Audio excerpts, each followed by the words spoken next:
ఎందుకు నాకు ప్రత్యేకంగా లెంట్ గుర్తొచ్చిందంటే, కొంతమంది నన్ను డేట్లు అడిగారు. అన్న మాకు సభలకు 3 రోజుల డేట్లు కావాలి, సభలకు 2 రోజుల డేట్లు కావాలని అడిగారు. మీకు తెలుసు కదా, నా డేట్లు 5-6 నెలల ముందు అయిపోతాయి. అలా నేను డిసెంబర్లోనే చాలామందికి సెప్టెంబర్లో డేట్లు ఇచ్చేసినవి ఉన్నాయి. వచ్చే 2024 జనవరి డేట్లు కూడా ఇప్పుడు ఇచ్చేసినవి కొన్ని ఉన్నాయి. అంటే డిసెంబర్వి కూడా 2023 డిసెంబర్వి, 24 జనవరిలో కూడా మొదటి వారంలో కొన్ని డేట్లు ఇచ్చేసినటువంటి సందర్భాలు ఇప్పుడు ఉన్నాయి. అంత వేగంగా డేట్లు అయిపోతూ ఉంటాయి కదా. మార్చి నెలలో ఒక ఆయన ఏప్రిల్లో కావాలి, మేలో కావాలని డేట్లు అడుగుతుంటే నేను అన్నాను, ఏప్రిల్లో మేలో ఖాళీ లేవు సోదరా, ఆల్రెడీ ఇచ్చేసాను నేను. కావాలనుకుంటే మార్చిలో ఏమైనా 1-2 రోజులు ఇవ్వగలను అంటే ఆయన అన్నాడు, మార్చిలో మేము సభలు పెట్టలేమండి అన్నాడు. అన్నాను, ముహూర్తాలు ఏమైనా ఉంటాయా? మంచి రోజు, చెడ్డ రోజు, శుభదినము, అశుభదినము ఏమైనా ఉంటాయా వాక్యం ప్రకటించడానికి? సమయమనక అసమయమనక వాక్యమును ప్రకటించము అనే వాక్యం సెలవిస్తుంది కదా. తిమోతి పత్రికలో పౌలు గారు చెప్పారు కదా. మీకేమైనా అబ్జెక్షన్స్ ఉన్నాయా, రిస్ట్రిక్షన్స్ ఉన్నాయా, ఏంటి, వాట్ ఈస్ ద మ్యాటర్ అంటే ఆయన అన్నారు, brother lent days brother, lent డేస్లో మేము సభలు పెట్టిన ప్రజలు రారు బ్రదర్ అన్నాడు. లెంట్ డేస్లో సభలు పెట్టిన ఎవరు రారట? మన వాళ్ళే రారట. క్రైస్తవులు వాక్యానికి రాని దినాలు ఉంటాయా అని ఆశ్చర్యపోయాను. మరి ఏం చేస్తారు బ్రదర్ అంటే, చర్చికి వెళ్తాం బ్రదర్, ఉపవాసాలు ఉంటాం, అక్కడే ఉండాలి, ఇంకా తప్పదు బ్రదర్, ఇది మా ఆచారం, సో కాబట్టి అక్కడే ఉండాలి, కాబట్టి ఇంక మీరు సభలు పెట్టినా మేము రాలేం బ్రదర్ అంటే నాకు బాధేసింది. ఎందుకు బాధేసిందంటే, సభలలో వినిపించేది ఏంటి? వాక్యమేగా. ఎవరి సభలవి? మన తండ్రివేగా, మన దేవునివేగా, మన ప్రభువేగా. మన ప్రభువును గూర్చి ప్రకటించడానికి సభ నిర్వహిస్తుంటే మన వాళ్ళే రాలేము అంటున్నారంటే దాన్ని ఏ విధంగా అర్థం చేసుకోవాలి అనిపించింది నాకు. ఏ విధంగా ఈ సన్నివేశాన్ని అర్థం చేసుకోవాలి అని అంటే, వాళ్ళు అంటారు, లేదండి ఆఫ్టర్ లెంట్ మీరు పెట్టుకోండి, ఎందుకంటే అప్పుడు మేము ఫ్రీగా ఉంటాం కాబట్టి వస్తాము, ఇప్పుడు మాత్రం రాలేము, ఎందుకంటే మేము ఉదయం నుంచి సాయంత్రం వరకు ఉపవాసం ఉంటాం, ఉపవాస దీక్ష పాటిస్తున్నాం అంటారు. మరి కొంతమంది ఈ 40 దినాల్లో శుభకార్యాలు జరగకూడదు అనే నియమాన్ని తీసుకొచ్చారు. అంటే శుభకార్యాలు అంటే పెళ్ళిళ్ళు కానీ, ఇళ్లలో దిగటాలు కానీ, పుట్టినరోజులు కానీ, లేకపోతే ఇంకేమైనా పుష్పవతి వేడుక కానీ, సంథింగ్ ఏదైనా ఉంటే, కొత్తవి కొనుక్కోవడం కానీ, కొత్త బండి కొనడం కానీ, కొత్త వాహనం కొనడం కానీ, ఇలాంటివి ఏమైనా ఉంటే మేము అలాంటివి చేయలేమండి, ఈ 40 దినాల్లో మేము శుభకార్యాలు చెయ్యము అని కొంతమంది. మరికొంతమంది పురుషులు ఈ 40 దినాల్లో మనం గడ్డాలు కూడా గీసుకోమన్నారు. అంటే షేవింగ్ చేసుకోరనమాట, క్లీన్ షేవ్ ఉండదు, ఖచ్చితంగా గడ్డం పెంచుకోవాలి, కొంచెం దీనంగా బాధగా కనబడాలి. లుక్ ఎలా ఉండాలంటే, పై లుక్ ఎలా ఉండాలంటే బాధగా ఉండాలి, సాడ్గా ఉండాలి. సో కాబట్టి ఈ 40 దినాల్లో మేము గడ్డలు కూడా పెంచుకునేది లేదు, తెగేసి చెప్పేశారు. ఆ పెంచుకునేదే ఉంది, తీయించుకునేది లేదు, తెగేసి చెప్పేశారు. సో ఇది పరిస్థితి.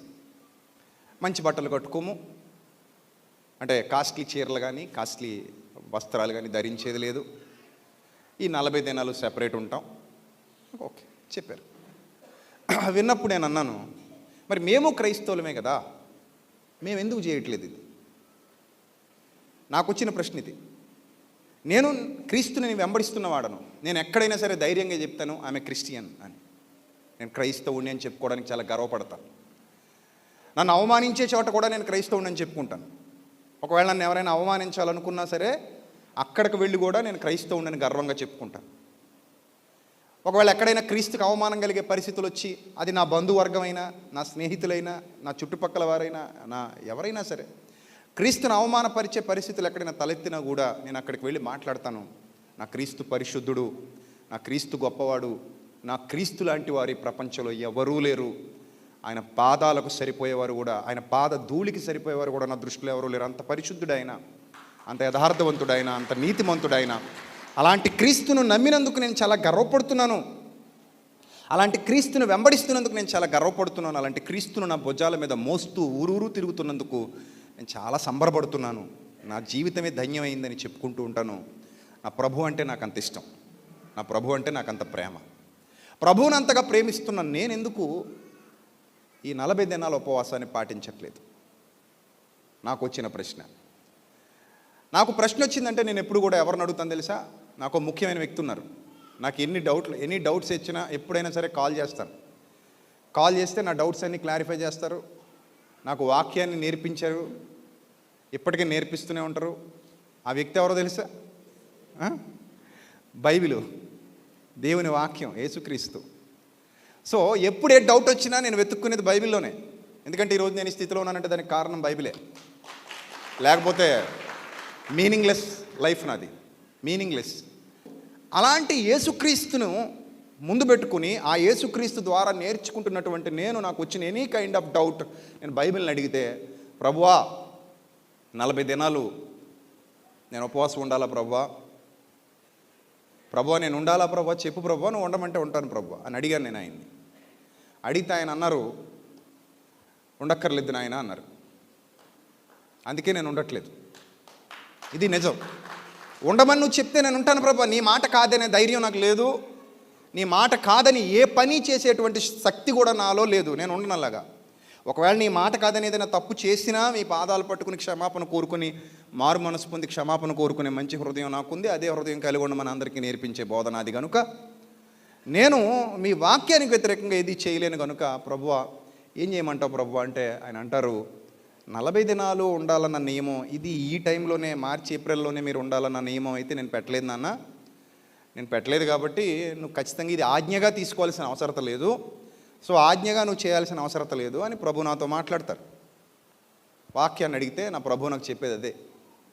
అలా నేను ప్రభు దగ్గర నేర్చుకుని ఈరోజు మీ అందరికీ నేర్పిస్తున్నాను. ఆ విషయం ఏమిటంటే, మరి 40 దినాలు జరుగుతుంది కదా, ఇది ఎలా వచ్చింది అంటే ఎప్పుడో ఎవరో మన వాళ్ళే ప్రారంభించింది. ఇది ఒక మనిషి హృదయంలో పుట్టిన ఆలోచన, ఎప్పుడో ప్రారంభమైంది ఇది. మన పెద్దలు, మన పూర్వీకులు దాన్ని అంగీకరించి అందులో కొనసాగుతున్నారు. ప్రస్తుతానికి ఇది నడుస్తుంది. తప్పే ఉందండి అని మీరు అడగొచ్చు. అఫ్కోర్స్ నేను తప్పు పట్టట్లా. ఇప్పుడు నేను చేయట్లేదు కాబట్టి మీరు చేయొద్దని నేను చెప్పట్లేదు. నా ఉద్దేశం అది కాదు. దయచేసి పాజిటివ్గా ఉండండి. నా ఉద్దేశం ఏంటంటే, చేసే వాళ్ళను తప్పు పట్టడానికి నేను ఇక్కడ నిలబడలేదు, చేసే వాళ్ళది తప్పు అని చెప్పడానికి కూడా నేను ఇక్కడ నిలబడలేదు, దానివల్ల నాకేదో నష్టం జరుగుతోందని చెప్పడానికి కూడా నేను ఇక్కడ నిలబడలేదు.